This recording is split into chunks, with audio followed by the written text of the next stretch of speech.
Welcome to the Deca Starter Deck Tournament round of 128. So we have to play the Deca Starter list, which is a deception list. A lot of cringe cards in there, of course. Stack the deck, something you don't want to draw early. It's kind of slower than most of the welcome set decks we have seen, including, I think, the Deception Starter deck itself. Now, the interesting matchup would be this deck versus the Deception Starter deck itself, because I'm not sure which would win. I'm honestly not sure which would win. I'm also not sure if I should be taking Thievery or Orpheo's Distraction, because in my opinion, this deck is so bad that maybe Thievery is warranted. So Stack the Deck is the worst card ever, so we get rid of that. Ransom's bad early and late in this matchup. I would rather have Underbridge than APEP, and don't want Spike T. Just not many good targets in this list. We do get the Makeshift Shiv in our opening hand, which is a great draw. So we've got this on 1, this on 2, this on 3. I think we're okay here, this opening hand.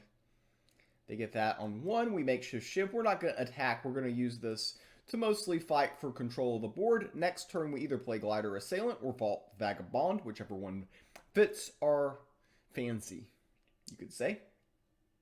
If they got an easy way to deal with the Vault Vagabond, we go with the Glider Assailant. If they do not, then we go with Vault Vagabond. That's pretty much the line here. It's very simple. And if they play something like a 2-attack minion, we still go with a Vagabond. But they play the Glider Assailant, which will get us to also play the Glider Assailant. We're kind of flooded at 3, though. You could have argued playing a Vagabond just for curve preferences a little bit later in the game. There's an argument to be made for that. But next turn, we're pretty likely to pip out an Underbridged Assailant. I would say this is the most likely line. Interesting, they go face with that. They probably should have traded to protect this minion. That's what I would have done.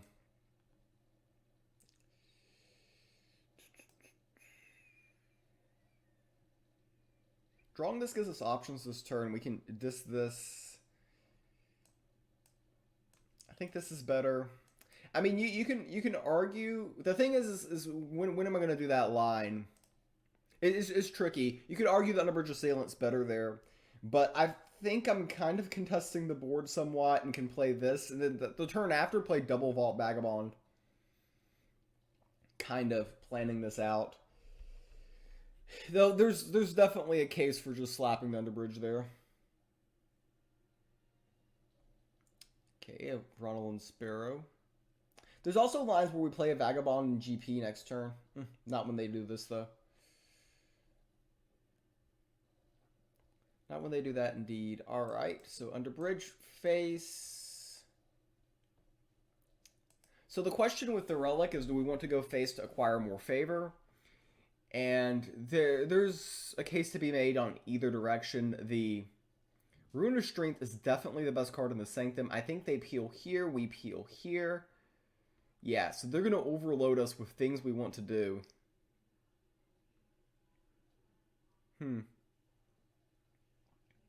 So we peel here, we do this, hit there into there.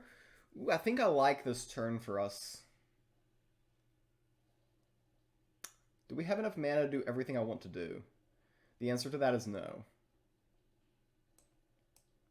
So we've got to remove this, got to remove this. So the best card in the Sanctum is indeed the Rune of Strength, so we're going to go ahead and purchase that. I think the Bard Portcullis asks the most questions. I mean, they can use the GP to get by it and hit here into here, but we can finish off with this. They've only got 2 cards left in their hand. If they, like, don't have a productive turn here, we just double dealer next turn. And that might be our line.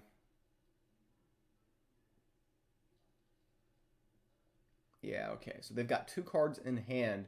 If they don't play another one, we're just slapping down the double dealer. Yeah, we can nuke their entire hand right here, right now. And that is indeed what I want to do. So they've got no cards left in their hand. We will continue to fight for the board, continue to go face. Now we are at 12. We have to be a little bit concerned about how low we go. That being said, we can get a second front line with the Rune of Strength, and I think we've got enough health to where we're safe here. I feel pretty good about our spot. So they can push 3 to put us at 9, but then we just end up not trading with this relic and we're okay. Yeah, I mean, they can go face, but I mean, we're just fine here at the end of the day. We can trade this and this for this. I actually like trading this and this for this. It's very clean. And we can double Vagabond and really flood the board. So I think they're trying to figure out if they want to play whatever they have in their hand. It probably is a small minion that dies to this, which is probably why they're debating. But we've got the Rune of Strength, which can generate another front line with the Barb Portcullios in play, and APEP is great too. So we're going to have front lines to the point where it's going to be very difficult for him to break through. And that's going to be generally ideal for us. So this is going to be the turn we do the double vault Vagabond. The Vagabond. We can copy cards from the top of their list. So that gives us information on what they're about to draw. So we can plan better. And it gives us... Okay, they're going to double dealer, and they do take away our APEP, which is very annoying. And they draw 2 cards themselves. So they could easily get something useful off of that. We're going to go ahead and copy the top card of their list, and that is indeed Barb Portcullios. So we will get another Barb Portcullios when we attack their face. And we're just going to go full on out here. I'll go ahead and grab the Lambasting Wand. It is asking the most questions, and the question we're asking is, can you deal with the current board state? And if the answer to that question is no, we actually have lethal next turn. This is 3, 6, 9, 11, and this can represent up to 3 points of damage, which will be 14. The Barb Portcullios does not change the math. Of course, that's the card they just drew, so we knew that they would have it.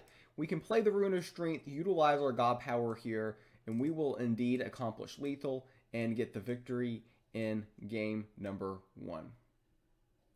And could have gotten an attack with Lambasting Wand if we needed to. Game number 1 of the coin flip went our way. We did go second, but we got a very good draw. And in this format, getting a good draw is more important than going first, in my opinion. Of course, if both of you get a good draw, then going first is the decider. So it is a tiebreaker. So we're going second again. We're hoping to get a good draw like we had last game. We had productive turns every single turn of the game and wasn't drawing some of the dead cards that are in this deck. And our opponent was clearly bricking on a lot of turns. So the combination of those two things made the difference in game number 1. And our opening hand here is absolutely atrocious. I'm going to get rid of APEP. It's 5. Nope, that's 6. Jeez, this is a really bad hand. I just don't like Barricade in general, so I'm just getting rid of it because I don't like the card. The one attack just doesn't do enough. It's not enough juice. I think that out of the frontline minions, the Barb Portcullios is the better minion, but it's still bad too. It's not like it's a good minion. It's Bronze Gate without the steroids, and Bronze Gate's not even that good. So...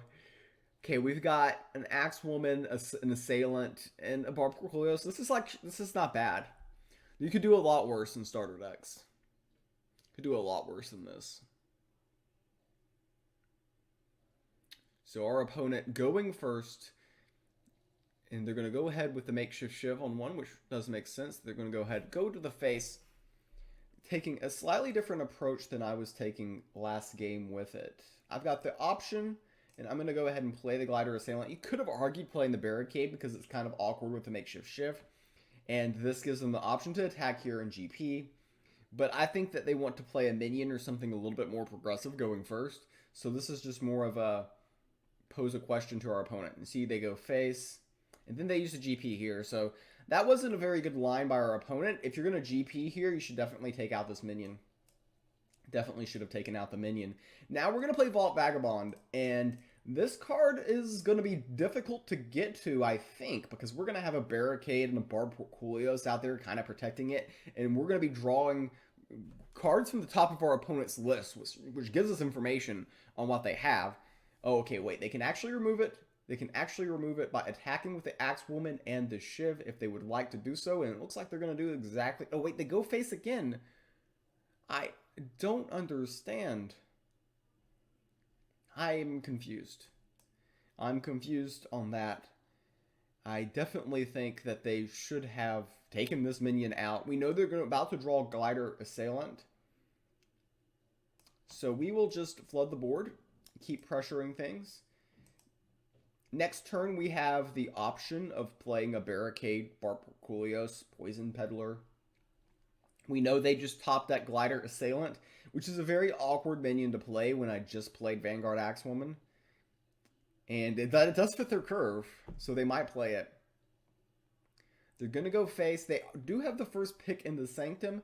I would say that the Athenian Archer probably is the sexiest pick in the Sanctum, but they disagree. Take the Lambasting Wand. So a lot of things that I would have done differently from their perspective this game already. And I think it's probably going to end up working to our advantage here. So they have the Lambasting Wand. They've been pushing face very aggressively with the Shiv. But they're not contesting the board as nicely as they really should be. And that might come back and haunt them later in this game. Once again, they did pick up a lot of favor with the Shiv. It's not that they got bad value out of it. It's just I think they could have done better. So the Lambasting Wand is going to be pretty annoying.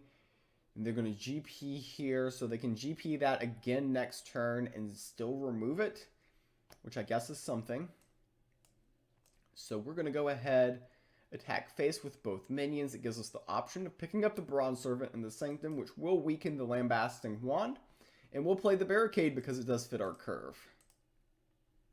So we'll only take 2 points of damage from the Lambasting Wand. We are ahead on the board and in the damage race. And I think they'll probably GP away the Glider Assailant. We will hit here. They'll probably GP away this next turn. They are losing a lot of tempo here, though. So despite going second, we've been the ones keeping the initiative the entire game. And we're able to attack there.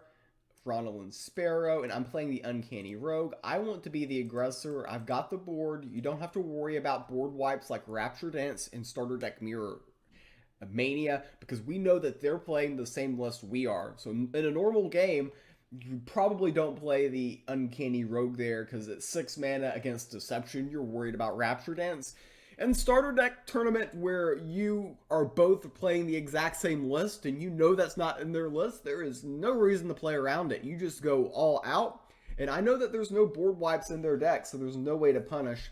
Double Dealer is somewhat annoying in that I have no cards left in my hand.